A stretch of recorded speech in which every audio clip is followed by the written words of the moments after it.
الله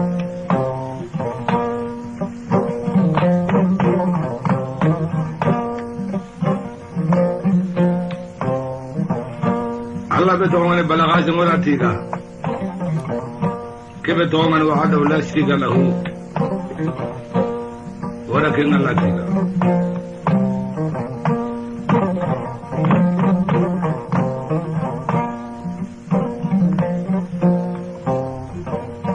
غير مولل لمن عندي اسمه كتاب قرا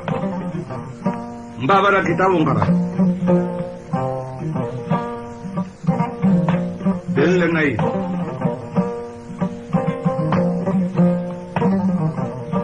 أنقول أمير مكون ينتظر مير الله قد بلم من فيه يقول كلام عن كلمة ما كلام يقول كلام بابا ما كلام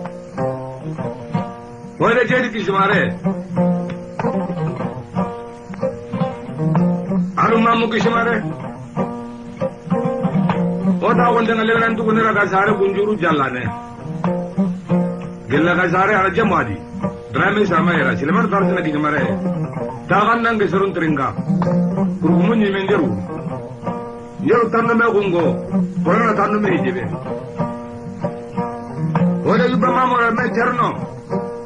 cherno majula nambu gunjuru jallane tawara ke ni paranza bidi illa ngana karasuru nadir ndini isai mare mutrinkano kubeni ga radio sonin kara.com trinkana ngutin hadanga assalamu alaikum wa rahmatullahi wa barakatuhu ndabane sukuni ti itogondi jamu sasa ango trinkana dunalolo sasa ngutin andanga lelendo kheri minatandanga sobando kheri minatandanga ewa kien ndo kheri wolu wuro ndo kheri sonin kan lemu ado sonin kan kamugano hal radio sonin kara.com aterinkana hada hamare menyan dome silma sumare dango masalangi yani aw ko alkhamsa sulele nganari yani nawtu lele hakati nyerunde nganari ma ewa wuru hakati ewa kobunde ngan boso ibrebe oga ta khunu nammansane kam make gede radio sonin kara.com hana yam pimma na tokoti lenki kunga kharbu ko am dungindang khadi donc mari fene donc ndi tanjike sakame dangindanga yo gampi gilli 19 hakati yani ngan kawrin kataya khalen kikunga ewa nsukula fulmanni ordinateur nukum dungindanga gilli golle jongadunga wori allah subhanahu wa ta'ala wori tiga wori mama agedi lengi khako khadi maromu o yonkin sahango ma khawo gadi katay khadi oda haga masalan khadi kesonin kan khanni kesonin kan name kesonin kan mbiremo ado wasoni gondambe oda haga masalan dome nammansane ke kamma yo lenki kunga ona allah subhanahu wa ta'ala ona tiga ona mama ona ille allah nyaga na khadi kubeni khagra gamaro muy godo to allah subhanahu wa ta'ala yan fonnan sirenga aljana kallangu teke akenya khalleni allah ganna aljana kallangu teke taqabani suko mantenga mare muy gor kore kube to falle allah subhanahu wa ta'ala ganna kore ke sorogi falle ganna kore ke tangi falle wona ille allah subhanahu wa ta'ala nyagana khadi maro mu kubeni kha ido wattenga dome harsa ewa itaguli kani no nga mi hospital ni no nga mi me balu saka isakan kamma ewa wattengo yona ta allah subhanahu wa ta'ala yankata watteke sellandini allah subhanahu wa ta'ala ganna watten sellandi bani sudanga wona ille allah subhanahu wa ta'ala nyagana khadi kubeni khamaro mu ga jida nyano ko sasa wonati allah subhanahu wa ta'ala ganna lubul kuni brandi ni yakhido di gobondi ni nyabberkintromu iganta sakhiru fa be khatani nya silamini allah ndi yeyle khotondi allah ganni nya wurjixinto allah ganni nya dinan fasandano wona ille allah subhanahu wa ta'ala nyaga khadim mare mesrebe kayti nyago khotam maga ma gollin tibare nyago khotam maga allah subhanahu wa ta'ala yankata wa kesuno wondini allah subhanahu wa ta'ala ganna ewa anu wondandanga yokumi al marumu kubeni gaw maga france no kere makubega europe mumanta makubega ameriki makubega ewa azi banga makubega australie sonin kan lomu waru sonin kan khamuga no sonin kan ta sonin kun ta kallomo oda hasukuni o tin hasulanga lelendo khairi hanan bismillah khali sonin kara.com kamma na tokoti wa haqiti su masala ngunyallini wa masala ngunga me frakhu namman sane ke kamma wa masala nguku wure suntiya mana suntiya gantanya sonin kan kanne ewa sonin kan name sonin kan dambe sonin ko kuka ibire mo agla usrul mo be sonin ko aglawa ewa ikitin kappa ewa dunaga telkane mo be ewa khabila ngatel kane mo be jamane ngatel kane mo be marmu odo kenya lil masala hadanga wona ille khadi wono tani faka fanko naraga moy me jamanu ko kunni khere khere to na katti yakube ga Mauritanie sasa oda hakunyi kubega Mali sasa oda hakunyi kubega oda ngati Dakaru sasa oda hakunyi kubega ma Banjul ewa oda hasukunyi nati Gambie keta ado Senegal ado Mauritanie do Mali ado kubega ma Guinée Bissau ado Guinée Conakry ado soninka lomu bego makati Angola banga kubega ma Gabon kubega ma Guinée Équatoriale kubega États-Unis d'Amérique lenki ewa soninko kubego makati tuna lolo sasa obtin hadanga lelendo kheri hasunan bismillah kadi radio soninkara.com kamma hada hamare men do me silman sumare ma hakiti ganda ewa bosoy birebe onati o kapallo mo kube koy danginte ko digita ko yere aw ko o yimme kapalla makengeni ewa journaliste khore nga go makte RTS banga kengeni Amadou Konouté aga nyoma koy danginte ki agada ewa o masala ngul siringa ewa wattu khore kebe ga dunalenki aga Sénégal khala hala kebe o kunyi o mama ono tani faka Vancouver daga ma Bamako banga Banjugu Dramé o kapalla manyani aha ko idangi te ka nyiro batenga no masala nguli khadi wa Bamako khaba nat mali jamane ka kibare ki gano ko mo be ado famu ndey ono tani faka fanko daga ma Marseille Mamoudou Lassana Soumaré adi kore mu masu doro nga ori kunyi o tinara nga Bram Fay dompi fay aga nali firun haqqi su ala urono ani takin ka fo maka masala ngeke ona ilir khadi marumu ono tani fak fanko khirsu be go maka jamane ken ko nga o me faba kenge nyal kaba ya tera onan kunyi ma Genville taringa onan daga o modi kenge nyala haruna gakku odan kunyi alaji Sambu Dramé odan kunyi o me president kenge ni president Foli Cissé odan kunyi ando soninkara.com mu manga lemene khirse yugo yakhare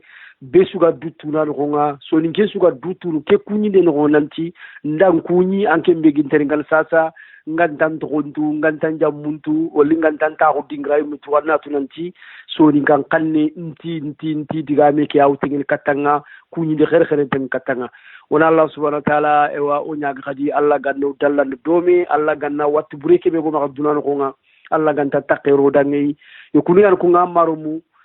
hamare me silman sumare dango masalangenga ngorikat haya yordo haqqat lamanne no masalan ni ke begeri na tuinda hayta nanti serebe kana mulangan takin kapo masalan ku radio soninkara.com kamma ango maka France no koya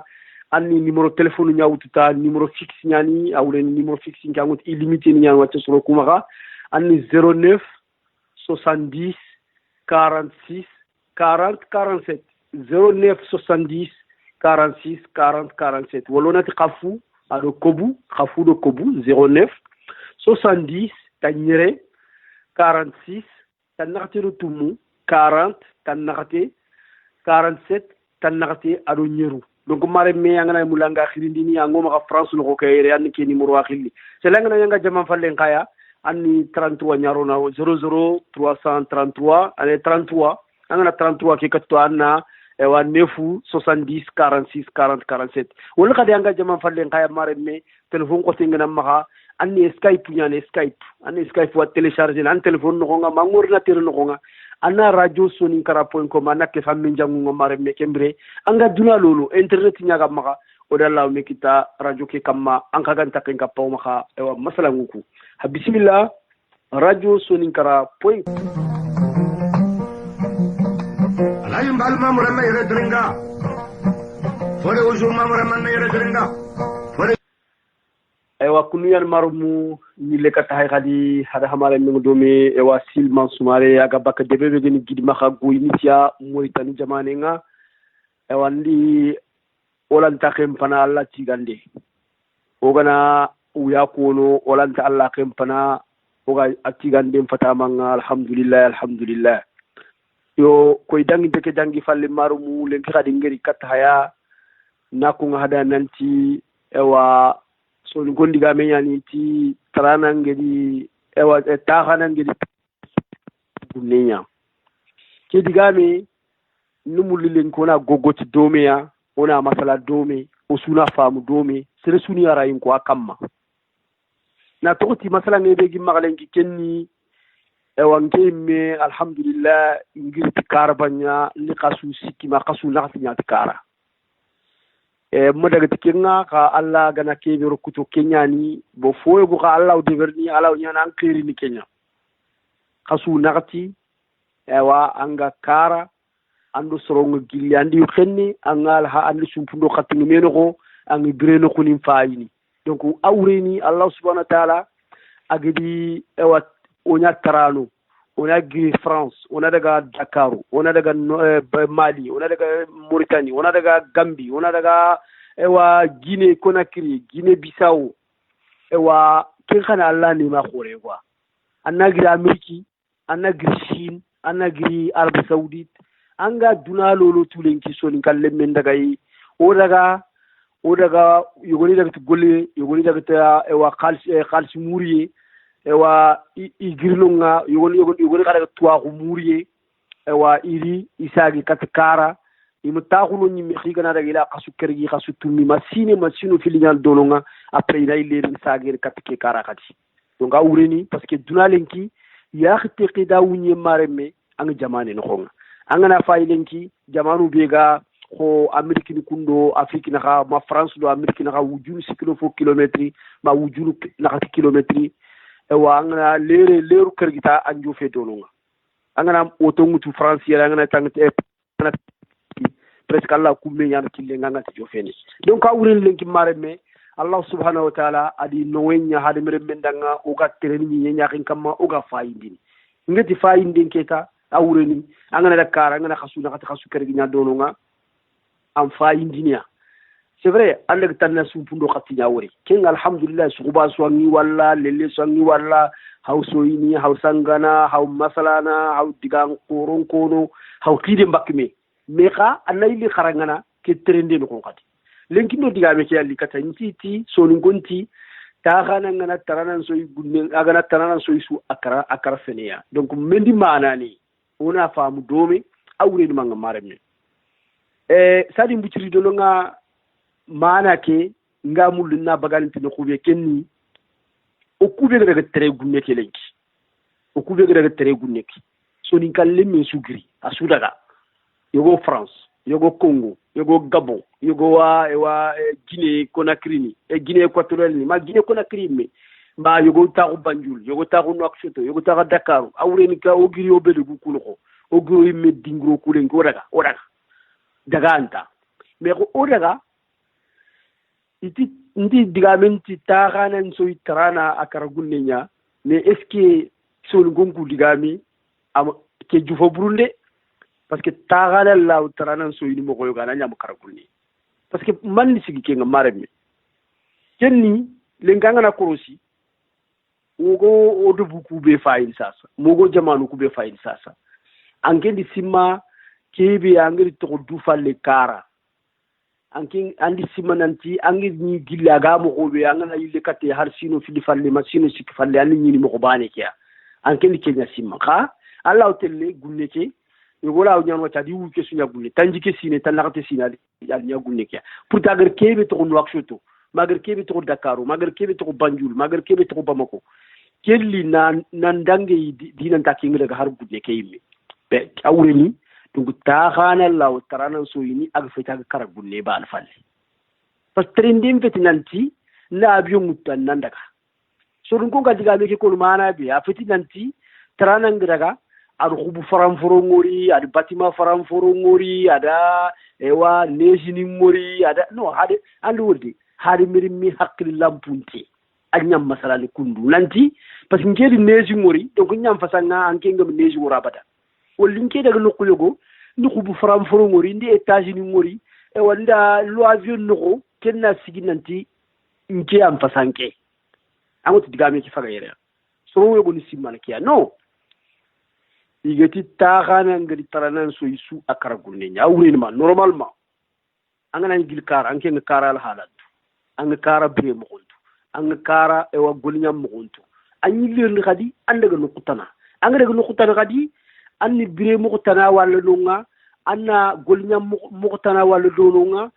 ken golnyam mo tana angana ile katakara awre ni ngewa ketu ni le foka pe kati parce que manni gatin tuwana do tuambeli ngana bano tuwana do tuambeli ngana bano ankeni tuambeli nya kiha akhra donc awre ni tuambeli ki anga kebe tu déjà tuwana ke ken mo kentu déjà parce que hasu andi ewa lela dumule berdome hasu andi lemana hunde berdome hasu an so dome hasu an bube dome hasu an golnya dome yo kha atin khadi ayri khada illetel khara agada khara kharani ke nya ke maga jida dinan tanke kebe ban gamma donc awreni donc tuanan do tuambeli ki lan banunu kebe khara awankin kalle ke tulle ja illetel al fo ke fe khadi donc trana ki gawri fakiya donc ankin be tere angara gunne ke amara gubu ban fayde nanti angana daga le défense ke angana daga Manhattan igo Allah kafi donc est ce kan daga New York tan daga Manhattan gubu ko fay est ce kan daga France nan tan daga la défense gubu ko fay est ce kan daga no kunanti nalo metro no ko na fa ko metro lungoenta ma train lungoenta ma avion lungoenta no kemfe diga meki ga nukube maremme ken anke ni ke fo khasetu ani len kalanda fo kurumba wutu kada ndare andi kefei a fo sire nyande parce que a fo sire ngudu a fo bure ngudu donc diga men fayere c'est là gana nyanke rendeke ag talla nyanke ma fo ag talla nyahu muni trending talla nyahu nyawuni c'est là gana nyanke rendeke ag talla fo yak fanga ag talla jida nyak fanga tuwa hunkara na burenkara sara hunkara harimere ma hunkara dinankara gachenkara wa durgoto enkara atalla jida magade meta banya magade atalla foya kefe atalla wori mo ya ko nga dura wori mo tana seli trende ngana Kenya de bersu wala outini ta gana ngadi tarana so isu akara gunninya parce que ketu angentetu anga kebe tu déjà kemu to aylir nar fo kefe donc awri na halanta nyorono donc digame ki wure fa kayere nge digame ni minine ndiga be ngano ko be kina ko ngada tananti sere do gintali je wure to an kanari an kagir fam mo ko banna killa anna kinda ta khana ngiri tarana so isu akara gunenya so ngo digame nyande kan keti digame ki mana ke be gaya iskuda mana nyimi haqiqa mbagati parce que yogo ken simanta ngari mbiyen kutan kagiri france ta ngar kube to du falle dolunga nkafesia almugu wala yogon siman kenyane yogon simanta ngag fati ngi jofe Europe ta mingi jofe America ta mingi jofe ewa Azita awre min ngag fati ngi jofe ngi gro jamane ke ngi daga no khotaneta ngar kube to du falle nkafesia amot hakki lampunte ken kenya simana mais non bigami ki mana nyali kam mo khali soninko oy mekrisu oy me gannintuano igir ki tali bagandi ir tali ki bagandi kudo jira nyanda bati anke ngi sokono ken sokono mareme ke sokono anke sokono mama fam khasu bre mo baade kiya akende ga gunnenga ka ko lengeri adi yille adi morosu faga adiri anke ngi gam soko wala anke mi gir folla man ke be soko mama fam donc a ken fasanga donc a wuri ni jida nyane fo so muntaw to hunkara sebro yenkara dinankara igora hunkara amu masuketa ake fo antar lanke fay ka fo gami lek fi ni khadi parce que yogo gni gilo ba ngokara angana tada nga hari alhamdulillah fo siri alant ko to gonyane to go magare yogo ga gilo kara angana tirindi ana al-fatiha fo siri kanda alanta ka gari gunne keketa agari dura tere mo ke wor mo gobe agari wori har limna mbuci le manni asu hataji nanti qaraya agari wori nanti har sere lan telli wa allan tel bubbe gunne nga agara tuwa ko ga tamma parce que kube ga o ga wax nga soxanu kube ga gunne na buru maranu an fam il qaraya metti nyani gara khara donc il tunanti jankhanu khara ngin ni mun fanya donc akusi ali sal soro kutu ke gunne no gonya yere ali to ko ke safal len tuke gunne no gonya mareme awreni akadi fi yogo famu gunne agana yilen katkara ma sha Allah katiga gilo magere har biro wa ba antetu kan wara gada gunne ke adi idina famu adi dinaru mbire famu ada ajikun sanse afrahi na afrahi kan kara sire parce que fofo garu kara bure no kara sire yani to mareme numéro téléphone fayde radio soninkara.com hada hamare me nyan do me silman sumare gumantido sere battenga baba halga jimera nya digame nyani igoro digami awara nan dalter igoro guma korongem ken boni nya sarna awrin tamare me an khaga na nyirini anda hakkelen fatama nya lini annam moko onan terinka solingo sunan terinka dura sunan terinka hakkel jerinte be gam ma khana ko ken numéro téléphone ken 09 70 46 40 47 09 70 46 40 47 09 70 46 40 47 radio soninkara.com numéro téléphone ñani maremme an kana krindi an takki ka facilement sumare maka ngari diga mu kube ko an kaga di fam mo kobe an kana ngara yinko iti diga me mandam bonundi ati nko ngini mo nyandi bonundi iti diga me mandim bonundi ati ngiri ko kat serekebe ewa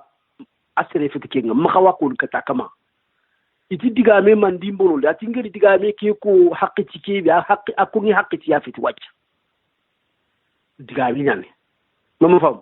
kawo maka kusa simma fonene de fone fet kude yugo na ko no fone fe digan qoro nyani gi kono igana digan qoro ko mene anga kebi wala tafana nondono la vérité première n'est pas évidente. Ça veut dire tongo fana ke bani mi yaxe ngaya no ken fe ajaba tongo fonno gonya makiafe so ko nyimi diga be nyani talla sere maka ni mi me angiri make indi mo obi angiri kwada antutu nan tandi mai maka ndi so ngo diga be nyani tout so toi oro nyani ke mama fam pisi diga mo nyani mama fam angana de kat soro anke ndinti bire andinta alhala andinti nami andinti dambe andinti sara wimme andinti yagu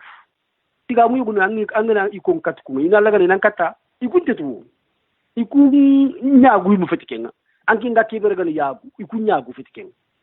anki nga kibergal sara iku sara mu fetikenga donc awure ni mareme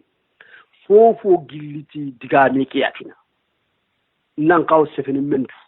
nan kaw sefeni katku nan kaw sefeni ka haqqiti rek awo angana ri dimme am so ko terinka am dangun terinka mama fam an kusuro dimme lo an lege tandi irege tandi del dobe am bakka an yilel falliya angana daga jama angana daga butu par exemple an daga butu idan kiri nan tan li butu kube ga dan kiri wari fini nan se fina ingan ni ngir kebe ina ko hadanga igamula na haqqil farahi kebe kam ina ko hadanga selanga fotu golleki annan ngaray ko anga fotu kamare na kana nyaterinka na ta ko suru sumo ka yogoni kana daga lolo igam makori khani ray ko eskan na ga ngaray ko no kunsuwa anga daga lolo faade mere mi haqqi worni ayu digame go ko no bara to ngonya ne debe sere ni mananga to ngonya ne an kana cotisation nya baga ko duna sumo ko ka ke digame be gir ko sa mare atwa hunta maka ray ko amu wajiban kam nan mangal da ngaray ko digame ki kam c'est là toi on gamma ananga inko atwa ko ganta ma ara yimko an kan dangi tan kana ko suru sumo me kam mandi siga ngana daga botusu an kinga mulla il faut inat kat fulana khatike no am hata jikenga amisalen mfa misale kon o gana daga jama o lo daga botu idi digame ko baranga ken digame mi mareme ewa ata mpaga ke mareme wutu kemero kilo masala ngi batenga radio soninkara.com 09 70 46 40 47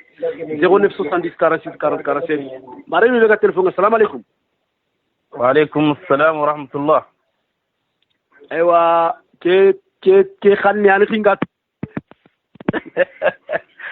gide sumar ñimme ko wona ñani ke tayiru mamadou soumare pari ngomo ko jamu dono alhamdulillah jomba nani ya daru kebe nya rediffusion ko terinkana kebe ga bara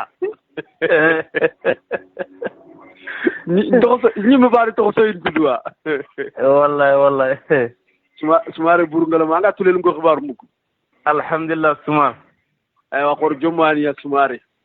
ma sha Allah alhamdulillah sumar odi masala muko aha sumare maslam khore ando digam khore ri sonin kan digan kan legen siri soni ko ngar tali kebe ko nanti tagana ngare karan choy suwa karbunne ya aywa digame ke angar ko mo gombe ba mer kamanti wurenyan digame botentay tongo o gana fok digame ke soni gonni hakku ya taranda kam bani sugadu angatni ngar kebe ke Allah ga te wure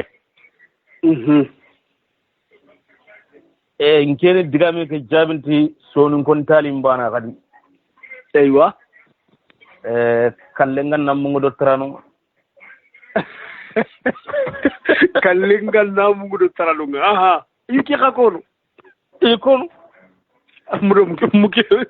ba asagar di batte aywa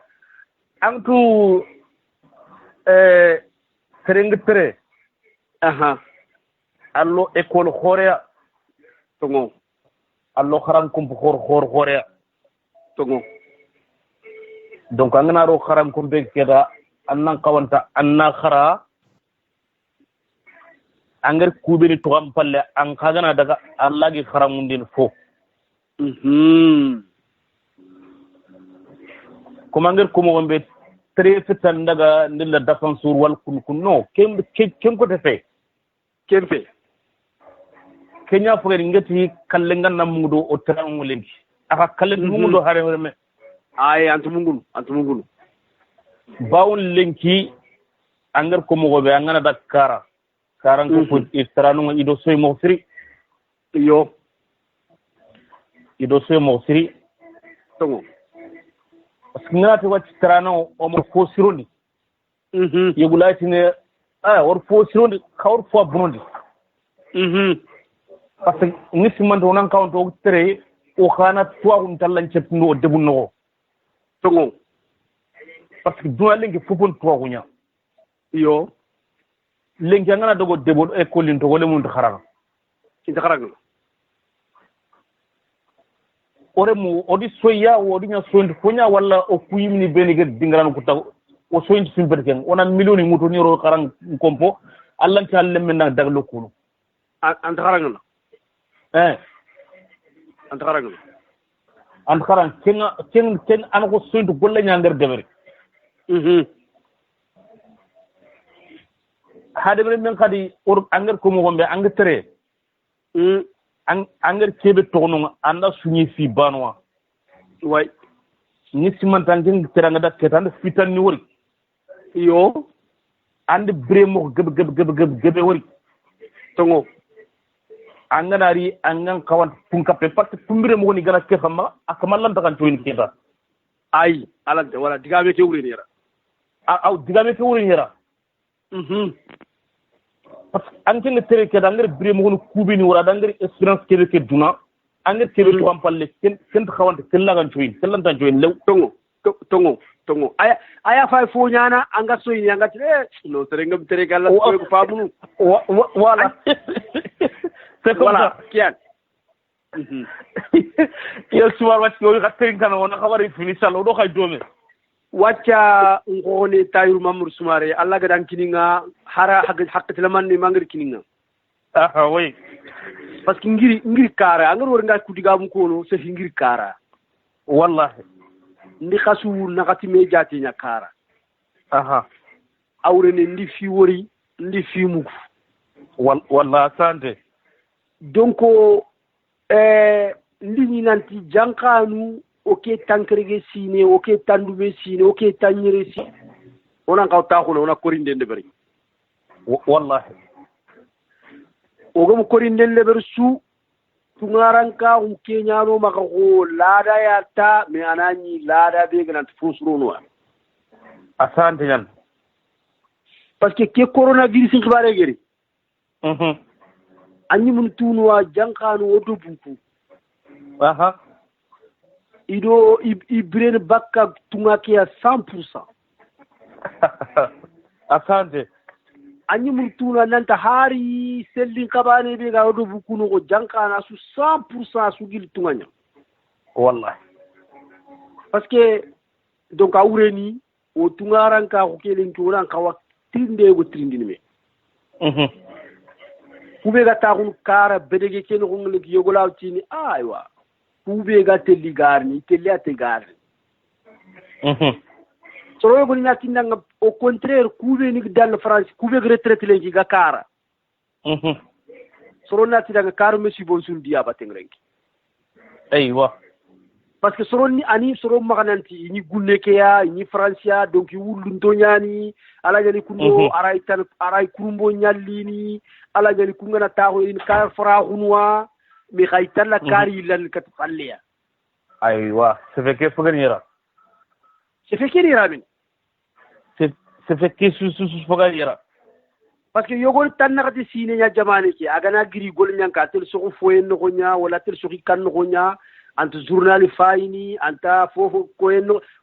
weekend ngana randa ka sere ana daga duwa ana daga botu anyeme wallahi donc a kenga har tankere gi sine ya gana hada kara adu fofo ngir France kenya kay amma muli in kencho ina mi dak so wa digame ki sfaga yere ale digame ki sfaga am pagada susu digame ki butte nyum fogen ka gide parce que awro no ga ke brebe yere way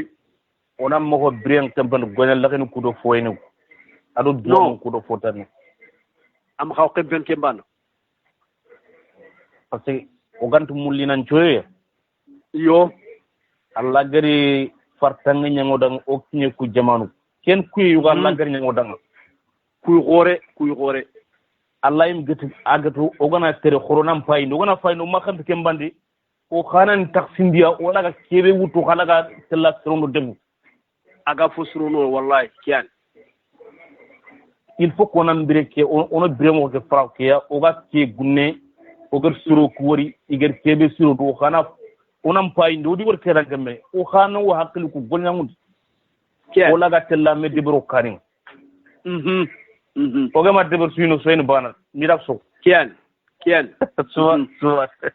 wa tayru mamru ndang fuyi ndutule sukuji dambate ngitina ndanga nda ewa sumpu kofo dimondu ni sukuyi Mamour Draman Ndiaye ni aro jamake mumanga nitina hasudanga lendo khairi nawari sumare pour assalamu alaykum merci voilà mare mukundu yani radio soninkara.com keni nyime khokone nya Tayru Mamadou Soumaré ngari kuñi gilaga taxu dingra sulenki aro jama mumanga nda hasukunya hakumbe kaga terigene hakana nkirindi ke ko Tayru diga mukungo hanan kirindi an kana ngara nya konta yugoro digami corona waran tanteki sonin kondo kennan do mulanti ona me kuta ona me sohi ona me ka khonna khuntana ango kem ko tandi image gore message gore yugo yogo France wote ke arwacha ke deuxième tour wacha yugo ke akenyi munyi mera khunya khare nyugo akati khawnya na meri yugo ke do re nyugo ke bani suga do candidat nyani yanda ga deuxième tour nga debi le menyoko debe ke 15000 habitants yani yugo ndiremme ay miande faabe ndo remme yanda ga deuxième tour remme de faabe katu awre ni remme nyambugu ewa agani faabe magani maremme démocratie nyani awre ni se lagana ni lenki anga ka gide gananga ma faabe gananga ma agnyaamu xusu serebe ga ka remme sara remme kinya hakil jerinte dinan tanga wulanda khogoni kita khogoni kinya hakil jerinte dinan tanga ma amu masu anara tananta ara yiniku kunyan fusrun haya ara yiniku khoronda dibatte donc awreni pour xam masala soninko umma to kwanya seytan khibaru kubana lango dilenki darajal ni seytan sofo quoi seytan digamu seytan gajang make yindu gajangu digan kafu darajal kumbana lengi khasri sugati wacha khoronya bani oyali sakhifa be khorona medro khorona sefikatme on sif katimi afeti ona mi maka o sif katimi afeti ona mi roko o sif katimi afeti nanti ewa mingandungan kalle o sif katimi ona njaloge ona digamu mama fam kay yogolenki anu sire suganta arai anu sirebe ganta arai harat to kontu mulanga bu safurullah se bangi ngam makori sire su wanda ganyo masala lamma wala lu sere suga taxun butu hak hamu ko di fo anaji akama nga aray kebe ko nan aray ni ko kemmo dara bi kenkat nyal kabbo sere suga kutana antu mulanda ga men nyino te fanken mulanda lolu kwata seren tangare kono mama fam seren titinandanga ngir kebe ko anti kille kamma seren titinandanga no ha tromper amene est ce que kin katinyar kammo ko xamare ni duna dum bire no mais soni ko ni kenya mul rek soni ko ko mul ya seren sugati nan tay kati kutandana nyane kati aro sere sunto arai mais c'est la vie duna dum bire ni kya o go me kuta su contre ici o go me kuta su o go me mero kille nyakamma boren digi li xabanu kam maro awreni toujours haqqiti su wonu mo ko bane kiyata ntangare kono an kanti ngare kono an kilewo an nyanga no ko mu serenti ko ngandanga o ko sun sukendo me kundu nyata wala sukendo meta inati jomu an fesi khirsawo tongo jomu nya fesi khirsawo dina fofo jomu nya fesi jomu kenga lolo harangere mun tan sere ando sere nga andanga ra intongi andanga ra inko sere nda dungei jomu kamani angana bonen ko sere angana bonen ko ani falle ko inanga bonen manya parce que angana bonen de bersu har tongo ngab maka akama law tini intan tongo ke mulla parce que andi bonen yaade sara de baganti ke banta ananya akawut pe nantanga diga mo be ko tongo nyaade ka an tongo ka ndari kate kam ko marebe ndikenya ka hada fanaki diga mo ka ndari kate kam andi diga me ke ka da ka hakati il faut na ku korosia donc lenki na ile kati ndikane ngiri kara li ona miarali ona me ku hakkile awreni lenki o trende ke bi uganu ko marebe njere ka kara ndi ni nanti ngere khasu nakati me nyano nga ndu famu nanti jankanu lenki France ro bine ngana texe Amerique ro bine ngana texe ewa Congo ni ro bine ndo Angola ni ro bine ngana texe oy medu buku lenki soni kande bebe lenki ay megra wo dutu har khaso jati guru baane guru fili ganti gille Europe antu natungo ko kam mo ko tan nakati tan kerege tan du mesine uga gunne tan nakati tan kerege tan du mesine ma tan sege sire le ngoga ke France harbo finni o kollallo mo nyawut katire awrin harbi ifino nyagen gilere o mu projet sous de berkara o gatin ke projet o khala bril bakki kita mais ndi fo go khatarsi ndi ni nanti soninkara o gadi gamu kube kono o yan bani o yan sahi fabi o minti meda marum diga mu nyani soninko sorondi diga me ko iti o katti gene dome ame wala to gol nyani dome e to nyani angana dago dubuku jaman ko fonki bare tono agana nya miside ke baada falle har ken ko tagal fabre nga kunya miside o gana to na misidu ndebere har ken ka o ni debere fabre nganya de be nyanta ko butu na tere sula ganna miloro maganti anwa miloro magani nan to safa ina kha amma am faba nyagare nga sede kat kula ni ke amro de be mbarta mi miloro magani an baganti ewa fabre nganya surtout misidu ku baare lo gukati de berndome har ken ka wodi de berti mendu wodi de berti fabre nganya katir bagandi il faut khana bagandi angama bagandi su an to hotel de benya itina ma bagandi kiyan ka ukur fo de berndome projet gini ugati na nan bugu yaxe ugati wona de beri e khumene falla o de be ngantaka ewa agantaka dépendre ni France khibare parce que amisale ni mamare faring donc ni misidu khibaru ndi ni kumbana no gala ide berndome ka fi kuteta na suntono angana faylenki pourtant oba ni nyokube go maka soxa ni nyonyani har kamne nganti texene har kallama ne kebe ga texene wala ni barrage lomu ndebeni barrage lomu oni debeni iga jisi gindini kunjini gana sigi kine noko gilgil xaxo gana bogu ma kine ma xaxo tana ganari oga jardin ndeberni fo gelu ko mais jardin feti oga nyana mo bede wona nya jardin professionnel mama fam anani wa fo gelu ko bire fonya abakaya an fam donc ke ka akati jaban kibare mais o ku wala jaman gol nyana sele be lenki anyi bana na buri ngamaga amba la projet de bari kella nyana wala kada ndo be jangi hay mu filli khalsi na buri ngamaga na projet de bari ko gana de be sunan kefi ma qabila sunan kefi mare ma tabak ya akhi abada mais kam mo ça c'est deuxième chose nke le filtini anke be ginteri kan sasa c'est lanka digame ke famu nanti iti taxana ngedi tarana soy so akara gunnenya mana ke be gaw suna ke mana fam dumi or ko fana ke nanti mana ke feti nanti li xubu mbana fay ko li ndag photo touré fel yogo ngana jamane ki ta ifi fana fana su fo ndag photo touré fel ya ifi fana fana su fo ndag photo la défense ya ngela tin ndi sino taminya masino tamro fo nya jamane ke muno mi touré fel abara ana fam donc yogo xala ke ngol donc awreni lenki wala ke trindinde parce que amutu itanganari debe anganari debe anna fay lumunu nga sanganti sangu yokube anna ke debe ke mentalité famu anganari debe anganani lumunu mobi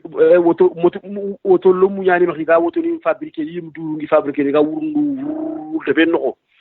ke debe ni industrialisation karanya awreni anna tunanti yere ikha mobili nyen sagi ma anganani ga selsi ni nyaar gi ma sangandini lebanan sim donc awuri yere isit sini yakama to ngunya gi ma ga soxe nya de berni i xa soxno i brin soxe wati do buku manno lo munuko anta ganda fariga mu ko de ben bolo ngi ngati de ganda fariga anta kem ko de alla ganna ne ma ande ma mu ko len rap ana rapu nyam ko hakumbe din teri kana haru mu faga kara in rapu nya teri kana andi siman france le mum bana rapporter ngana anyimre mebe ga makara ga goyni tino ko ga wawulde no ko aga tulel no ko aga marena an fam an rapu nya trin kana anta ganda fare ga sen trin ngani mi nan yogo ni tara angana haraka to ga ko leke inteti me ibe gani hakundi manke soni ko mais il faut qu'on on a simé parce que fi goro nyani igoma ko fokeno ko lenki dunaga telli aga bonno maga bonno woya ringantei oga fi khafu ni nyakati meno ko anani ku fi khafuni int fosmono donc ngelengi nti hada nganke mi ragin ter kana mel solution an ka malenki an ka solution mi an ka ara inma so ni kara dangalenki parce que hinante ya 0970 46 40 47 maro mais radio sonincara.com numéro téléphone ni Kenya 09 70 46 40 47 09 70 46 40 47 ken radio sonincara.com andin ka parlement ku yima murla sana sumare ago tren kana gilli marché banga wala tadanga lelendo kheri buba traoré wadan kuni watandanga lelendo kheri nailen khadina daga demba sidibe aga ndanga liyombanga demba anya famede yo kenyani kara ni Kenya donc ndang kuni liyombanga ndo madam do lumunu sunta hadaga lelendo kheri ndintani fanko na daga o modi nga kingeni ewa abutanji gora ndang kuni tananga lelendo kheri nda daga mfaba khadi alkaba yetera ndi kuni tananga lelendo kheri nailen khadi o kapalama kingeni ewa sheikhna woge ona kuni ado hadiya wogeni ma Fatima wogeni Fatima dikoni makata bulisumareni samba traoreni ewa oda sukuni naraga ma samba makallu odan kunyo tananga lello kheri aliou sisawani ado okiyelo murumu manga ndi kuni ntidanga ewa lelendo ewa kheri ngana mudo yibe ina hak ina yampi maga Ibrahima Konte ado Seydou Sissoko kharamo koro nda kuni ntaranga lelendo ewa kheri ngini tani fanko khadi naraga ma Ibrahima Diallo spikoza kemperdo ma Dakar banga ewa gopenda daga tidoro mbanya ori kuni o gida o khirse kengeni bubu Samba Diallo ori kuni o taranga ewa lelendo ewa kheri kramo kabu ndang kuni alaji gilelu njai ndang kuni ndando gajaga sukuni ngitina nanga ewa lelendo kheri anga ta ko dingra su sasa ngitina nanga def voilà parce que aniki kanne amuku sasa ngana len khadi na ewa o modi kuni kenni draman takku sise ndang kuni ewa modi khadi kengeni ewa dembo wawunde sise gili almani banga ndu kuni tarang lelendo kheri ndagma amerika menjangi kengeni Mahamoudou Goumani ado Alaji Abdurrahman Sakho neni makata ewa Samba Fofanani Alaji Mustafa Tanjigora ewa ado soni kallo musugo makama New York ni do Philadelphia ni do ewa kenna khanisu wala hasukunyo tahan lelendo kheri o gida yero silla o dan kuni ewa manti ewa karabanya sasa odan ku radio soninkara.com hada hamare mi domi wa silman sumare dango masala ngani hala khirindini numéro téléphone 0970 46 40 47 ma haqqati ngal boso birebe ndo xaramu xoron ku ñi xaramu ko malé sukuna do xaramu ko masila kam soko yigin tane kana no dingra su sa santi nga lelendo e wa khairi gebe ha bismillah radio soninkara.com ngiri kata yo haqqati man ha bismillah Rewa kan bangkore suka kai annan suka bamako abalda tampile mu jene ngajare ke dengan kai amat Allah andar si zo kara annan ko malle man ado ma ko tanga kirkari maga kalan jone maga sanga ciri bonon dam maga kamara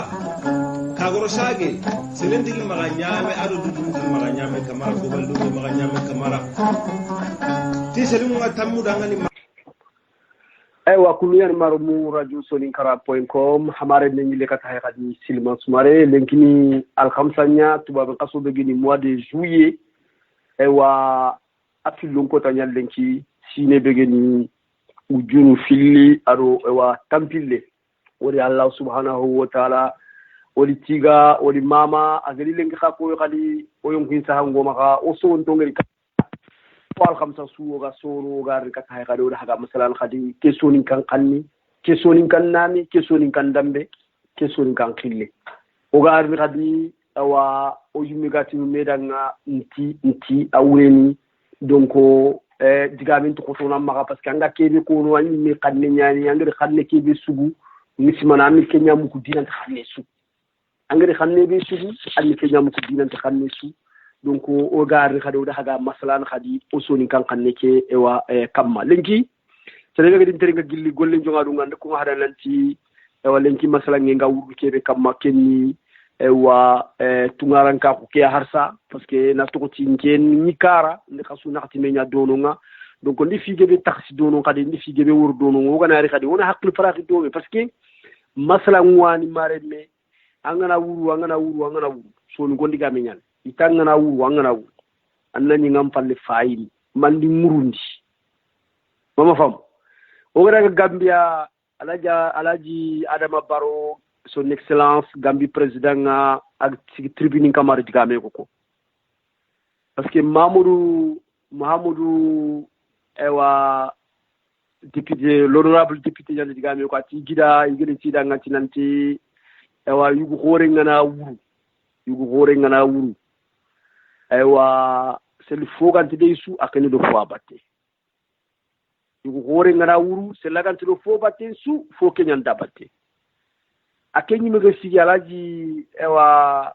Adama Barrow yi mega sigi tribune kamati il faut kapi ko gonen diga minga yugo hore ngana wuru tongo fogante dabatte su akene do fo abatte kha yugo hore ngi wuru agile jimidi topuni mbatenga wure na duro wuru yake ta hundia donc mareme lenki soninko o wuru o gri o daga o rituma o daga France o daga Amerique o daga ma Japon ma Jakarta ni Indonésie ni anga duna ma Madagascar ni ma Gabon ni ma anga duna lolo tulenki soninka lemme ngam daga lolo mas har Seoul Corée du Sud ni soninka lemme ndi tan sigidi kesu iwono ka harsa o daga Chine ke jaman kore be o ga ko Chine angana daga Guangzhou so ni gon quartier nyandono mama fam donc a wuri lenki so ni kan lemme daga lolo kamare menke meger ke be taxlenki kenni mandi sigi haranda lenki har ke lenki bore ngem fi aga fin sakki kabanu ya kamma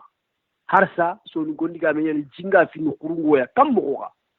ona simme dome yogona kirinda nati no angir wori mene kharambala kunyani o makharaya mene tuwa wanto magat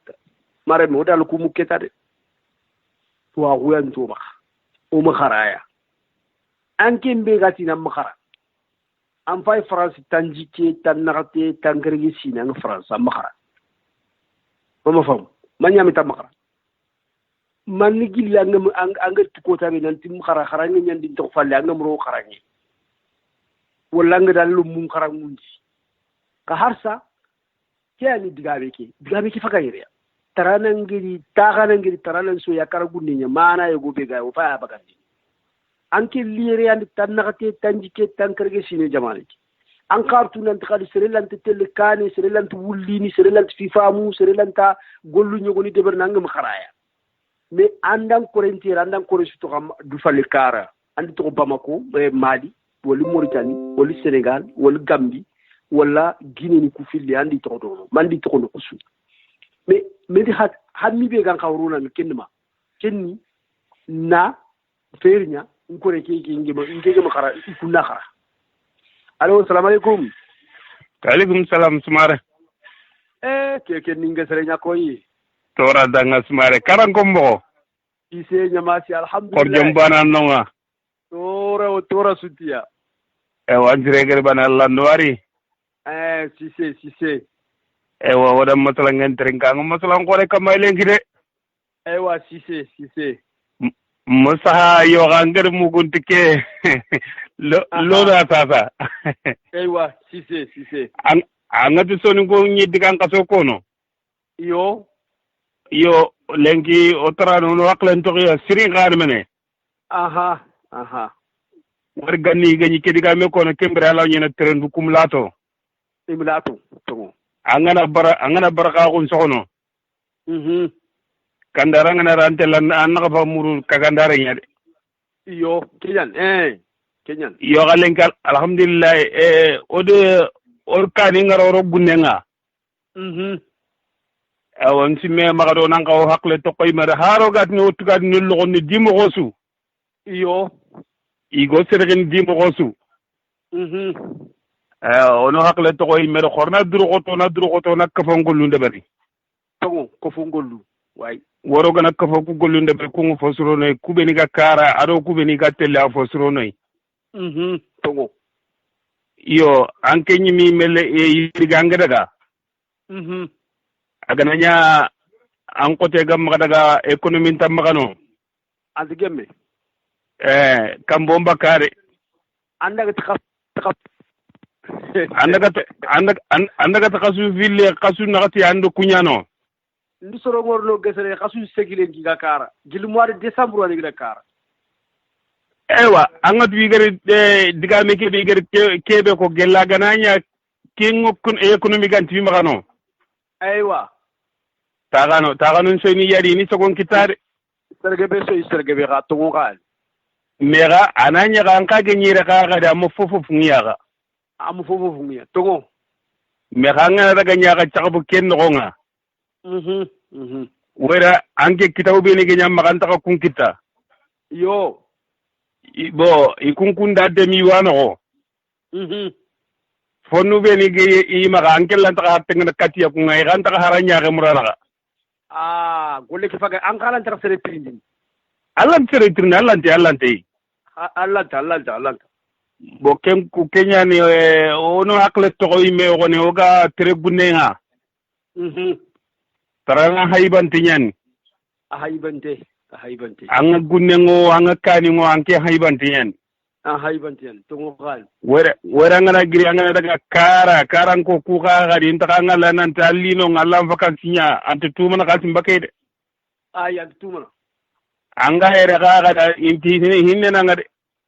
inti ko no nan serbare kyan kebe gani gunne ga na fagerti ndaya faga yer wacc no iya kan ta kengo inti no fine ange ngage nyere angoline kaso ngana kara ikana ikita anna kumme bulutu kumme tongo ya ngana daga ngadda kengo lillaken tambakano economy taran tambakano way bo ikumbe ni gano ngagari kunyanyi lemso ina ngagari angotu gesere o faga sinwa nin tali nyartin wacc iya bo iti sinwa nin to kota su anna nyeren kin serenga amahataji iti anna yimutongo tangi yendu bana yimuna saga cer tangi kota so ayam fes kota sanga nyek kota banga tonoga key man parce que angata saro gatini sinwa ni koja o kuy me kirsu ku fana ngir kiya tongoy aywa fofo gani lenyu gonya ampa ba agana mara anke nyimitina ala yana arme fita ngaran konya tongoyan khari kende beriya pour que kumbene ya gananyi ganta harno nga angla ka ke wut ananya yugu kore ananya yugo wala na butella nga surtout gange be kal soma lemu kal lemfono yo imeni hinnelo kunga kun tampiniade inyi kunde barni do kebare tongo bo aro ga do ganari gunne ke ka di annakati annakle to ganyi manakati economy de barni angana economy de bari kebe gan ka fosura na nga kara annaken kade bari tongo angan kagan ogan kawa society ngolube ni de bari ona kun kade bari kun kanu nafa oni kade bari ogamo kunya ka fo kitema ka tan golle nga kabagar kenya ko gundun konna soya onna daga karan kon ka de kun kana soya yo ata gesere sere wala ka ba gautel talamane nga ma na to do batinga kudo na ketanya na jama masalanga ma bugu sel tangam ma iya d'accord aywa mare me goro na mare be salam alaykum alaykum salam lakato silma ibrahima sumare amo gasamma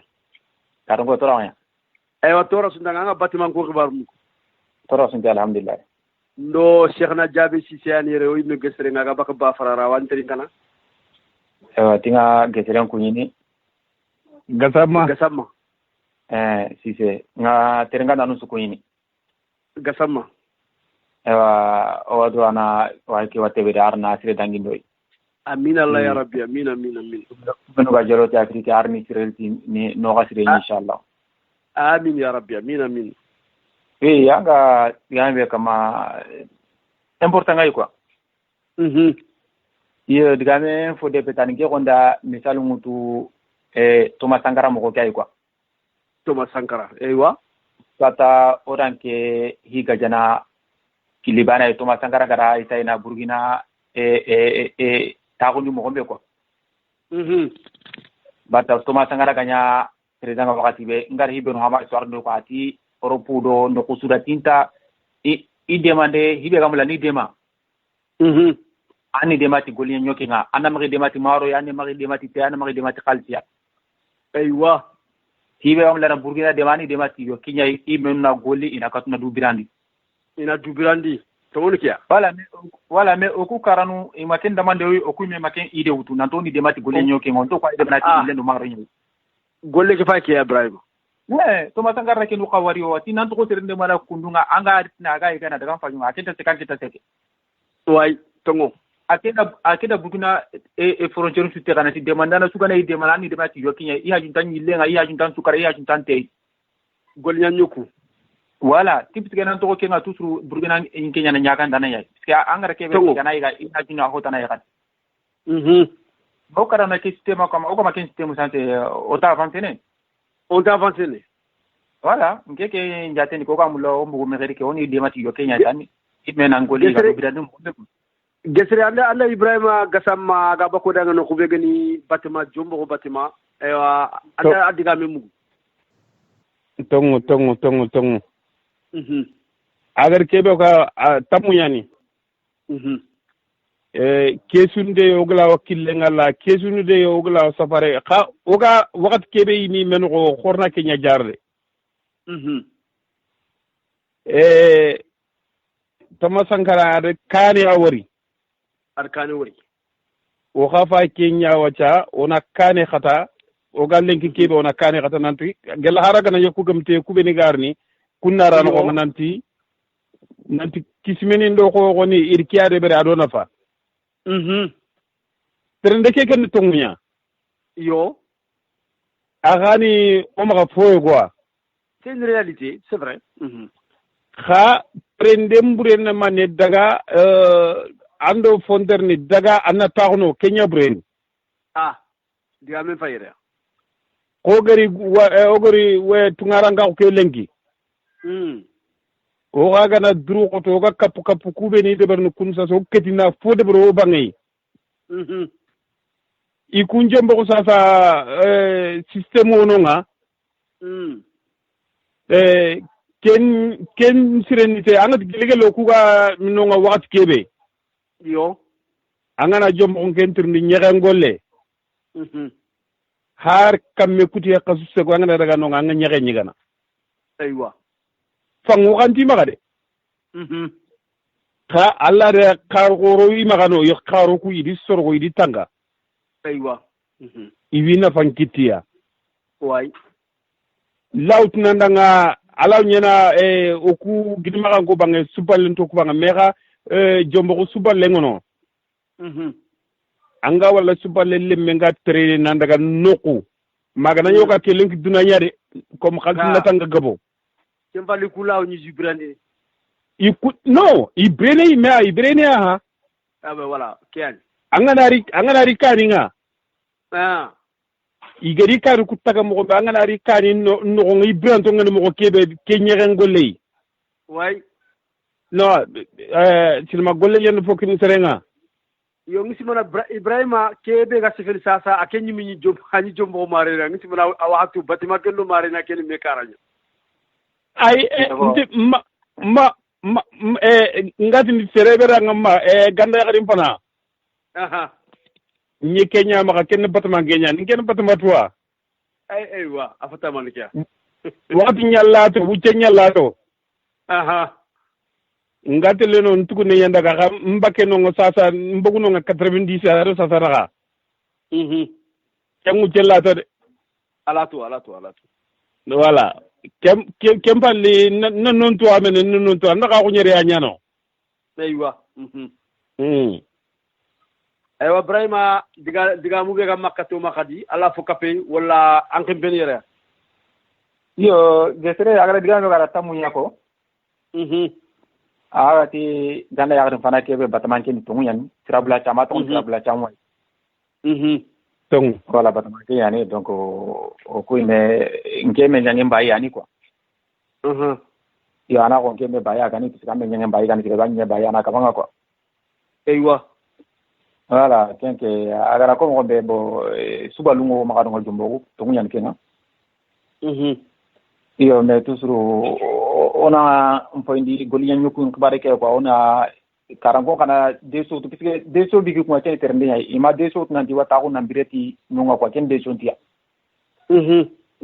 voilà donc terne ya ni so aklen e wo ke mana hibe ga tere na anga mo hokita ngar gata ko no ken pale lemina mbucine ke ho tinin tere atan angana kame métier professeur antalungen atinin tere azungen way voilà donc ko kay de manati ilukuro maro ko o demande ni kay mais anay ke gol khore nyar ko ganga a solution kita oui sinon a côté ni quoi a côté arna ino non quoi inshallah amin allah ya rabbi ewa gasamma no wari ewa delegre amaka gasamma odan kuni Ibrahim abugu Ibrahim bugu aha bismillah gasele delegre be kamma inshallah agar kebe ko o faga do kinya batengo koran duru ko to ade on duru ko to ade kube ni ganga fo na fano karo na kunde bari tongo ngari diga me kebe ko kundu ndori daga nu ku kamma ngirndi no ngaka gadi il ko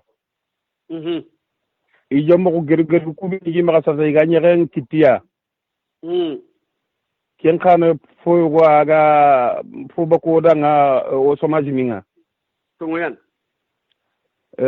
gunyan kitenge gebe nyani keri beri akabe yan lamunu filu gollin ke maka siko gollin ke maka tamu gollin ke maka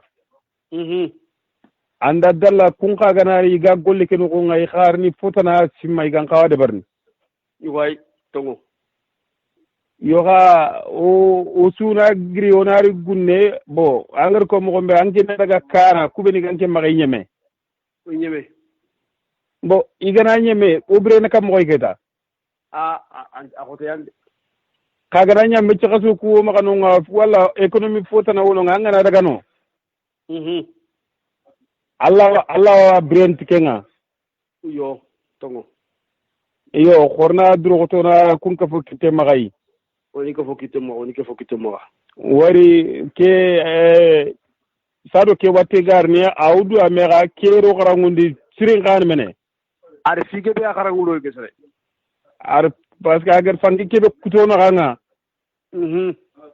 ngey mi wakati dangi kun sa ngana taxu nat eo sasa ke ori fo muri aga foke ndokita kere fo dokite de tongo wori anga taxu kompeno ko nga nyaare ngo yutin ke hakke ankara an kan tetu ke tanga kala mo be angana kar wori gesere parce que ka sunturu Sénégal te ma France ay kencerento no donc awreni hakke je gorin ker ko réseaux sociaux lum kam mo ko debe groupe serem fete xaje ke ewa xibaru ñogon ko parce que surtout gaare nga bo xaje ke kam ke falo soro ko butundi kutu buru kara buru sere su saxi ngam ma ma yaxare ngam ma re me ngam ma wala asoro hade ben soro su kilu sikia hakle lan taxunu parce que o sunire o sunti ke kara aswan donc watte ke da do xarangul fi gebe xade ado xarangul nanti jankanu o gari tungake o ma xempe nanto ona maradi na xalsi ndemtina na fakki xobo ona fe ya banganya na indépendant kiani o banga nya indépendant su ewa golle worlo kita ako te abure nyani angatu o kono o jatigni menin to mulla aha o kono wori orken tu gelli igata atoko ngadi immigration choisine beriketa yo ortu nan gelli gani to mulla wori angat sere tugadu logondi kebe kante baka way awanga khatamene anda kata wori iga kubeni kinanga kuntanke mbaka in tambaka comme oɗo sonin ka kuñani oɗo fatambinna kun duwani o gila ñana anna économie de bara nafoden karay kembala a ñime o kentu nanti jatigini kuka kuɓeni kun kinne oga ke deɓeno ko odi suggolini me kama mais yogoni wudu sasa kun tugaru koore ñimere anti bakka sakato ku tugadu lemmu yo ke an bon ari lenki it sasa ke ona mukkuninga ona mukkuninga oni sugandi nawto mukku xarangano i hammin no kuñayi yo mukkuni beni gani limna mbuccunnu i hammin no kuñayi tongo anke ngana rera an xoore ngana rera ndinka ngana ri hammin tammaxay gela hari gani ka cekkinanga xoni su way eywa iwan tampini ndabatengo xon an tampina voilà bon keñane ona simero falle yo tout à fait yo ona o etanin xano dema wala angar woro sugurina gana ñagol ñankani gana ñinonga haranga gollinnonga anga wujunu tammi kitangake mi menoxo xa so soro tummi gana ñoga ka ser sugara anga gañene wujunu tummi o birena de o birena si o birena wonti kem parangangini me ko biren kenken ay yo kenya mere ndoga yere kuniga kubini sirgano ndo biren to kunyai kenyi mial tout à fait yo igna intino ga bangani worni nanta gantu kana keme ujunei kem sana gembe mega tukar rege ke umaga fende golleya tongo tout à fait golleya wori oga gollu kubeni de barniere igana ñayi meni ga kiteno banga woni debari tongo ngar ko mo angana ñanga fonne kitanka yo xeer xoore jom xoore anna ile ga gadi an ko faaga nga an debenda an jamane den kane anga den kane tout à fait wayro ga ke debe be kun sa kaso ngana kare kunyi mega fofu kutun baka maka ceble wajibi ne andu ngene ya affaire entandani angari sere jamane yo wajibi yana kebe ga maka to ngana kenyai tongo yo wace ke gorna fa ona onyille ya inshallah yo wacangu tu nga kebe ko nganda ngata aha onda ga uppale insigindi onda ga uppale girima uppale insigindi segeloy wasi se nyamasi ndan wari ndan kuñi ewa smare ndan kuñi nipina nanga len no gari di gasaru su kuñi ndan ni rigi ndar mekita ka killu nyam kutona xanga tongo ayo kenken mbata ke akutiyente ya asre gana qoswan murla yani wallahi smare ewa inshallah ndaka kuñi ewa tise no wari tise merci beaucoup tergaren taxu nda président kuñi a toronganga tise adi i kafo mu man ci kaf man te nganda su kuñi asu toronganga sorin kara point comme su teronganga su kuñi ni ndu sorin kara su kuñi ewa tise no wari o haran kuñi ewa xana wari farar su kuñi wor geserum kan su kuñi o tina nanga no wari tise merci smare inshallah o baxati assalamu alaikum inshallah tise nyamasi ewa mare mukundu yani radio soninkara.com hada hamare mengo do me silman sumare lenki alkhamsan kadi tubab kaso begeni mois de juillet ewa afillon ko tanya lenki sine begeni wujuru filli ado ewa tampille yo sadu bucca jokilo digamenga nda message yo ko kiti sasa kenni o kapallamma o yimme jangi radio soninkara.com ewa khannana khore aga kappa ewa soninkara.com yimuno khonga ageni Bouba Traoré kunga sa renyambolo ewa wuri menketa abono wuri menga no kubegani ewa karbanga yo oda o duan kere ntenel kata Bouba Traoré do isumpundi khati ado mudere mumanga oda hasusu o duan na sudan onati alla ganna ampo sa ke maka na aljan kala ngunten takay na ro faren jamanga agar kube to alla ganna berkeria ewa kumbiyani marumu donc na ko hadanta nanti soninkara.com susuno parce que o kapallamma Bouba Traoré ewa asa amaya mbolo ewa ona duwanga danga parce que Bressu Bouba na do batenga Bressu kadi harinte mi masala kere Bouba magadi takinka fay aga diga mu fidi sikku sutu magadi ewa takinka fo maka masala ngeke yo ka comme islamini nyano woy motulanti kullu nafsi zaiqatal maut yonkinte sugadu ewa kalle ke linanga yo lenki kunga donc saxeng bono ona duwaranga ona kala ganal jan kala nguten takadu silamini kar furusu ewa alla gannaro fare jamanga o duwa mudir sudanga o duwa Traoré kunda sudanga njayi ni asusu mudir jammu kesu o duwa sudanga ona tahadanga maromu ewa duwa ngiyani Bouba Traoré danga ado radio soninkara.com sudanga kunu yan maromu ngile kata yordo hakatla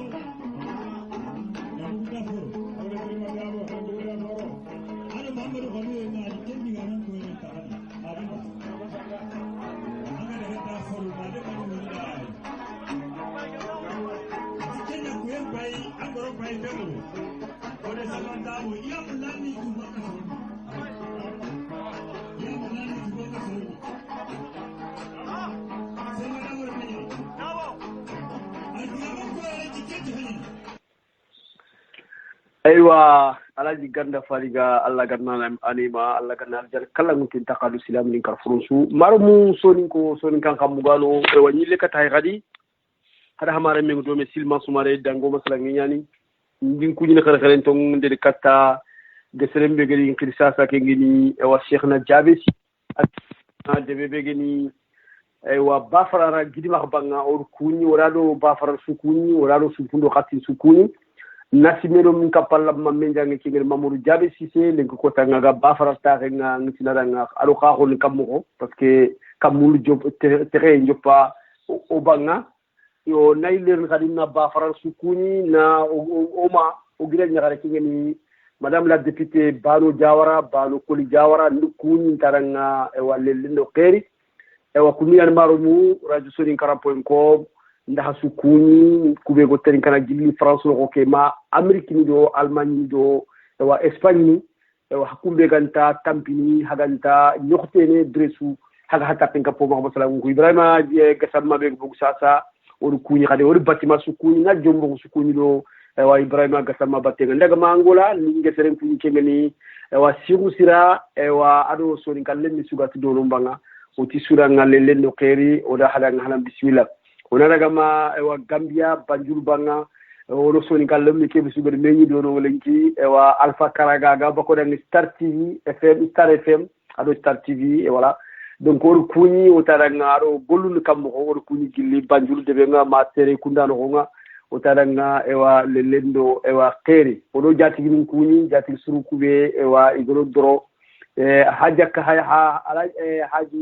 haji karaga oda or kuni gilli Denmark taringa ndeti ma len kan Norvegia ma Denmark banyani ma ay lekat banjul banya or kuni o taranga lelendo keri ago ten kana lolo sasa or kuni o taranga ewa lelendo ewa keri haji hatu karaga odan kuni o talanga lelendo keri yukuri yani marumu radio soninkara.com hakala khidini numéro téléphone qui est 0970 46 40 47 46 40 47 0970 46 40 47 link ku ngando masala ngete be hama yere kenni ewa tal ko reke dia soningonga kono parce que ndika hada lel tin kere karal li qasuna nya dono ngade qasuna nya dono nga ewa ndi fogebe khara ndi fogebe wari ndi fogebe mugu donc ngari wona masala kadi wona mi akulu simman kadi wonari wonati ewa yugo hore ga ngana wuru anna sigi annati mandi murundi o gir kara o yumna ta wona me simman wonati mando girindi kara o gille kara tan nakati tankerege tandume sine lenki tanyere tansege sine yadma ewa o girtikebe kara odi mana kiti golle kema odi mana kiti golle kema golle ke fini kammo anu ma kammo ko har samare me inti ndigam fanan ni soli gontali nyani ewa mfak simero auditeur ko re ko batte tingani jabi simaka ni simera batte sasa parce que dresun ki lu ngoy ngana royre jabi simaka gingangu ndankuni ntananga ewa lelendo ewa kere donc dresu ndigam fanan ni ti soli gonti tere taxanan ngana taranan agana soyesu akara gunne nya donc ndigam fana ke lido li est ce que lenki marumu kubeni me ogodi to kara o ku me be garen kara est ce que ori différence muri mori lenki parce que na to to buguno ori fo est ce que fo an ko foima ma fo an talla bugo hakunyu da an genyi be ga terengin tasa so ninko oga ke trende bi sasa trende ki fois ka foima makalla fois na khasipa koya wala oni masalan kiya kam oni haqqil faragh kiya kam parce que ngeri trende ki woro kuma ko nanta ewa maron konti maroli ten konti telit tien jonko liti duna wun kiya mar gili tanji ke sine gili tanakati sine o ku porlo musun kiya o ku o khibare sul kiya kam an fam so ni je khibare sul ke bana kam mama fam donc golle ni kam o ku mediara ino ma keta o gan khawasi man do mo grindi ya le keta amu solution de filiale yo gonati o grindi ya le o ritaho ya mbire ya nkaba usuniere o gri yo gonati no abono ma golle nyambono ma parce que question de solution ma abono ma o grindi ya ke parce que agana nyang grindi agari taho ya le anki ngantaka agam ngantama nama projet mun tax makka c'est pas la peine tenki kempan digantana mega agoma khadinanti o grindi o kara ori o gro kara ori fo muriya o gamma kori ona o kara taga kumene falla ona ile kata haro ku femel mais oro mube gar ni kunna wasi gilli jolo ngi kunna bre baka o gor kebe tagida ba misalen ko parce que o baanu mi nya immigration ke o baanu mi giro go yo immigration anga france ke be fa no ga do sa ngati ku vera polonais ni ado espagnol ni ado italien ni ado portugais ni anna tuant immigré fa no ku vera jamane ko wa ku fini final liere mais lenki ku igeri c'est vrai igaria il faut mourir ini jamanu taga espagnol gebe ga espagnol lenki adi le mana ko kesuna yere adi gollo kesu de barera mata fokita adi entreprise in créer espagne italien ko mutu li fa bi ni ko yalli ili na entreprise in créer nan dagi de katino ko e portugais ko mutu li yere technique sukita yedi labure sukita yedi gollo nyam moko sukita yedi fokita idi de kati jamanu ko idi jamanu sigil tukunya polon kire ga ko biya ni kube ga ni mini no yere ga min charbon ko no polon ni ko lenki kammo idi jamanu développe politique nya igir tuwa hube kita igir labure be kita il investi jamanu nya i jamanu sigi mais kam no galo ku africain toujours o kuga fini harbi jiga fini kurunwa pourtant lenki ngana da afrique ni c'est vrai ndi diga no ko ro buru nan se fiti nyume soronta awure di sorin ko kam mo ko kan lenki parce que ku lenki france ke uga france ke beno fatan binne be aganta france mi fatan binne ku falla al tienu ku fitan ni fal fatan binne be sorin ki sama yere antudu fatan binne be gar yere a ser fana su sorin ko quoi yal yere ana fam donc kam mo ko kan lenki o ku harsa o finni yerenya tangini o ga finni serenga nanti ko tsani yerati anayike ko kori tangi mo gon to gona imme agla tangini keta a haju gantaka ewa nanti har nyere kininga wole gagar ko suyi gon ku yere ngate la soro yerati no andi tangi mo gon ko ya imme agure ngama ha ewa jala ngama ha imula kel tangi anyeme me o gum kiade beri maren o gum kiade beru kara o tunga ke mo fofo suwa am fofo suwa yogola tide workani ko bobuko workani ko dakaru workani angana dakaru mene akan tagalle fat kaken tagalle ni solu go nyakallu angana daga doxito tagalle ni solu go kallu marami anni kan tagan ngani mutano serdana na magalu waye akama nyakani ntoga france luga appartement ko ko tiri taga ntoya ni o fagi no nya kaso su nya na luwaye tukana nyakani mam fam kiti kebe de deberi c'est là que mun na fa be ga luwaye ki kitte khasel mun aluwaye ka ndaga kitte khakianke kali sikki mamma bum ga angem ngir jamaare ka ngada tax bum ko nga birel bakal luwaye ki khalsi har san fini khalis nya mun tan katan tagal siko khalama nartu khalama karago khalama awul maremi am fa gol mi an kata e o kimbana am fofo siranga c'est là ngade investissement ki kana mbirandi an kana fikande be c'est ngir kali sikki na to ko igla fosfoni na gol kali de bari khana ni ndi ngare ndi har ban kini saka am banu yere garen tamma re min tamma tikali sikki makali na to ma an mazruna sarba am fofo siranga misidi salle an sallina lere an kiranu wurnu a gauche à droite kia nataki ani makalle ngallan donc awrin tamare me corona réfléchi keta hakkati li soni ko kala simme ona ko nanti jankanu ewa obireke o gebe nyana manka o tungake fo gebe nyana manka afeti nanti ka ewa nyahari nyana dimun ketini asu yerili nyana mene batima khoro yere to entere armene ami jeri ke galli ngandanga anyeme ya kempe no kenni angari na burulo nyaayile no ko nyata o metike no kenni kempe di bre amma fam pourta yogoli faga nokshut ni mabba mo ko ni madakar ni ma banjul ni rega lolo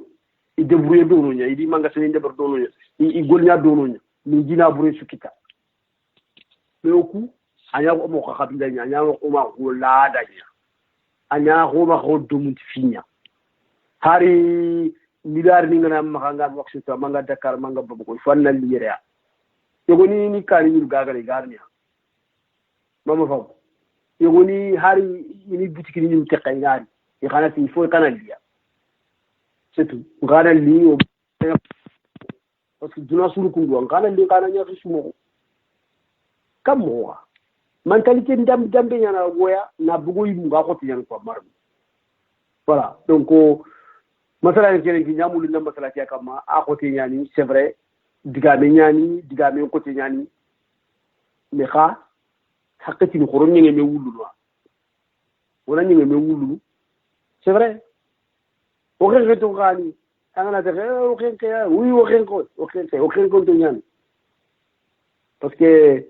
c'est vrai que duna ibla kare na tani kama anta seda xé ke angana xé kan man seda parce que faut gar ko xen ko yimu ko do xen parce que France lié go kilu que Espagne ndege go kilu que Amérique ndege go kilu e wa har de mna buci la man ni diga do ko lemme le gaga sino kare tum man fofon ta kilu ko nan daga France falli nan daga Espagne nan daga Amérique kemba na kilu mentalité har ya haru ko be yum gano so go gaddi danga asuniya hay motu pe to woni Kenya donc awre di am problème ñani marebe alfam ono kunin kre angana da kani ani nge mun kundu ko mu kan kundu ani ya harundo le na mission bana yin do le sere magasin na tibana ni ambane te aswani so din kara swani diga me ko tingen nga diga mu kube ko ngata tingen nke yim de ga tefene parce que solution tin ka bana maka parce que ko debella da est ce que debella da serbani la da ke donc awre ni debe diga be ni debe suwa ko suwa ko do be selanga ti debe diga debella da an kin bana kalle gen awre nan kan bana ande am ba lan kan balla to am ba lan ka an ka brem soronya an kan ko fuano ko an kan brem ko gano mais non, il faut asseoir un farag. Mais non, il faut soutenir. Non, dunagal si beaucoup kundual. Farag wa se soutenir kanga mo obet ni kan leberta. Ko linke carte nga kebe ta kenya. Non, loi hore ne la na suwa kam. Alinke kam wankin kam. Selinga ka impuntu ka lolo, selanga anga mo ko anga tukana. Donc a wurin tamare ne jaman kibari ne, culture kibari ne, simme mo go nyani. Ano kiru ano yimu quoi. Voilà, on a Golinia ya gankau sikimu kobe. On a gaja a Golinia ya gankau solution kitum. Mais solution sunte, solution bani ya lenki. Solution bani. Oguru kowoku. Ogati soro ndanga hata kara ikata huru mendu mana kama bani. Kembani ma awreni maremme on fini ya rebel soro ngla sa Golinia ga dire bakay. ade berni sorongla ustaji ni golnyana I khagala ubiri bak ken golle khagana ni nanti toujours fondolo so ile ngana kere golle ntoro fofondolo harba ntoro munna fay munti angaro rogeri yere awini orinya na golli anga biri bak angolli nyang angolle ngake bikinanga mais doro agana ni keta fofu golle ntoma onto golli nyang harpa donc angole ni serelan taxu wala taxu doro khagana ni denki ko khore ngati nanti ngana nya yere golle ñi ma la golle ñana ñaxare ke di lo mu la yi gandi yu fakka mamu fa mu ñi be gani la wa alhamdulillah ci jongo ñi ma ni tel ngore ni kan no ata hundo ka kinna ma ñan kambo be ha ken wol golli fini ya de berni golli fini be o ga simana nanti ku golli fini la mu la fal afi fana ni soxekia o gana haru ni bir katiya soxe wa commentaire kambe wa commentaire mais har corona digni de bari ona barrage lo mu de bari mu na fa ñaniya kine mu ma sorongo golnyani no ko kine mu ma soronga wa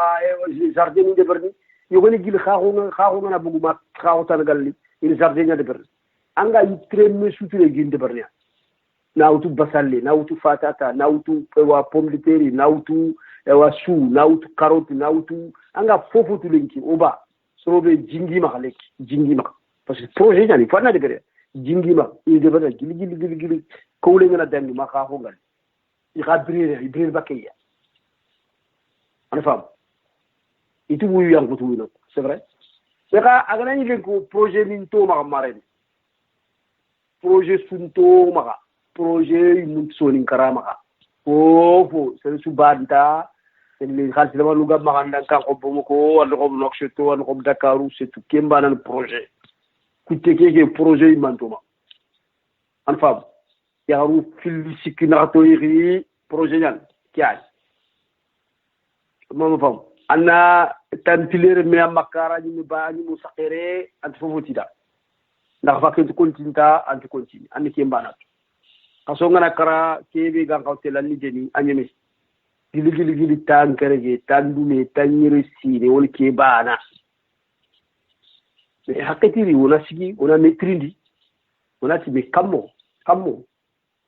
parce que pour la diga be nyama une solution ni ngel kebe awreni ko fo certini wal ko fo siginde alfam ku certini ayino ko nga e wa hunyana fofana ogana ko fonde beri ogana par exemple au projet de beri soxem projet amisale mais mare me yibe ga soxem projet to ayana yi manka mutu awreni ogana yibe wutule ga ko no munyan aken soxenya khara ame ken soxenya ona wutu nanti akaman na golleke ana tagora ana gollen taga ona golnya da bat ana fam ogana yi muloga tangien khibare wala ogana mu barrage ni khibaru yare bel kube ni golle ngeni metti ngeni wodi angol nyal dobi anna gollen kini tuana nya gollen kini tuana mais gollen fetinanti nyankorasu mama fam gollen fetinga gollen kini tuana nya o kana kunya ka fojiku o kana kunko fojiku su o ka so ni karotel kale voilà o magato wa ukukun suna me fa go joma fe khisa o tongo igo jomu nya fe khisa tongo nya ka gantanya jomu nya fe khisa ko me tongo kan tongo nya parce que ngam tongo liber durasu antel kale jamais alfam kebe yaga golle kebe to ko ta khalifa yaga ko ngel mulina wa tonge nya ber ngela tonge ber itala ki tege ni tonge ber sama fam ngel mulina wa mira be nya miri na won kire nya ber kebe kala kire mir nan tela kini ngel mulina qarbe nya ber kebe kala sin qarbe ber mar man tela kini ana ber mini diga min tan nan dana digan tan dana donc a wure dita wona golle ngona kini kebe gara golle nda diga men kiya yo kumiya ni simana masala ke campagne ralenki na to ci 21h li yo kharamo khoro ko inter lenki inshallah iku lenki tagabe tanti ma lenki kenen kharamo malle sukuna do kharamo masila kam so ngi kuyini niti danga len no khairi ga ta ko dingro susaka ndi koru niti danga ewa len no khairi yo ndaha suka kuni hakumbe goro suive gili ewa golle ke nan joppe masasa o da hasuku yo tin halanga len do khairi ewa ona ile khadi ona duwa hasula khadi ona ile tin Allah subhanahu wa ta'ala aga notanga watti breke be ga dunan ko sasa Allah ganta takto dangi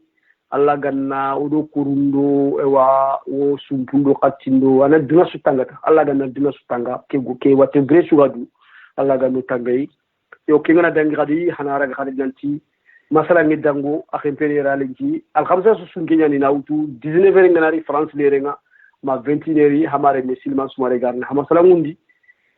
hakkel faraq ye nyanta o gakul dome toi huve alhamdulillah fulla man ni do gaga tu gatu o gada hana ko dome nuko dum kula ko kamma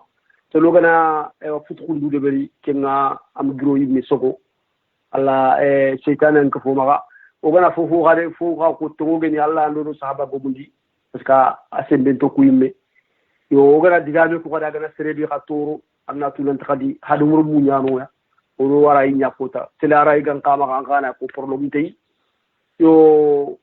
kauna to khadi na duna ka alla dige masu sahaba serelam dige duna sahaba nan dingira diga mu ko be ko ana lo serensu ni khanu serensu ni fam serensu nan dunya ken kala dige me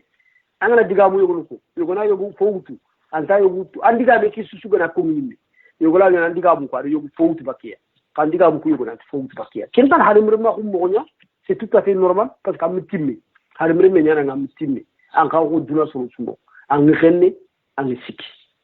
makiafe donc on a rek kemita donc angara kella gal kirun tan nanti ewa lingara nya kota meti tongoni mi xinge ka ko mo ko be ndaka na ko te nanti kian sahaba ha Allah an kintu no fam voilà ma nya ko wa youtube gwandu butro ko ndeka gombor bale gana gombor bale ga tan ko sigira ndika kam o gana me bodinati sere marsere kuta no kuta de femene ara indi nya o gana me botu su o goto na mi arai o mi arai ka ma ke bankan de digabe ko makemba na ganyengi ana fam donc kesu digabe ki saga yirale masala ni kisu buke ya kam so ni ko ana fam ona masala ona me arai ona mi kuta ha attention règle be ga yakini ona masala duronta kun kam nyandoro alindoro ntankana antinkana anna naw angana ndiga men jopu nawara angana ndiga men nyama ngale ndiga men jopu nawara ndiga men nyama wogana o hakkulu ngana me wor nokube alhamdulillah o hakkulu ngama me wor nokube ona tata na kadona yillo masala ngebatti parce que fofu ga duna marembe duronta ko nyankata de ber anna sere ndoro no anga mula diga mula lo sere adroa ibeta ngana sere ndoro anya diga kome parce que anga diga me sukolo ari terengana to serenga harta kuna kan diga mun terenga an keji mun fitana ata kuna wan diga mun anga fita ata kuna wi terengana donc mais c'est très important parce que ando kube gar kati andi kada to horoma kara am kayindirano ko am batra ndigamirano ko anda kenyi mi droit fina angana kat Stephen kat sere ba droit fina angana sere droit angana kati anan trinkana ka ando sere ando ma ke ndu mo kat sere akama ngan trinkana antan trinkana ando ma ke ndengeri kat sere su antan trinkana au contraire haranga diga mi ko har to mo gën taw tigé dëgg la si no aga diga mi ko adi to mo su nan daga do nta se xamne imamula parce que angari mo ko be amerika mo ko yo ke ani alla ga no ko hakil jeri to nitin hadanga silman sumare khempeni ralenki dango masalanga wala al khamsari qad inshallah yo ke ani o wile ni duwa ko kapalla manda fi ngeni buba trawre sa xembo nenga buba trawre ko nga bakka de muleria yo sa xembo no wa wuri men keta o ga allah subhanahu wa ta'ala nyagana o ma ke danga alla ganal jal kala mutin taqadu silam min karfurusu Allah ganna nema Allah ganna ro faare jamanga o duwa mudir sudanga yo bubalo kapalla manya ser sobeyani giloda na mi tu keraju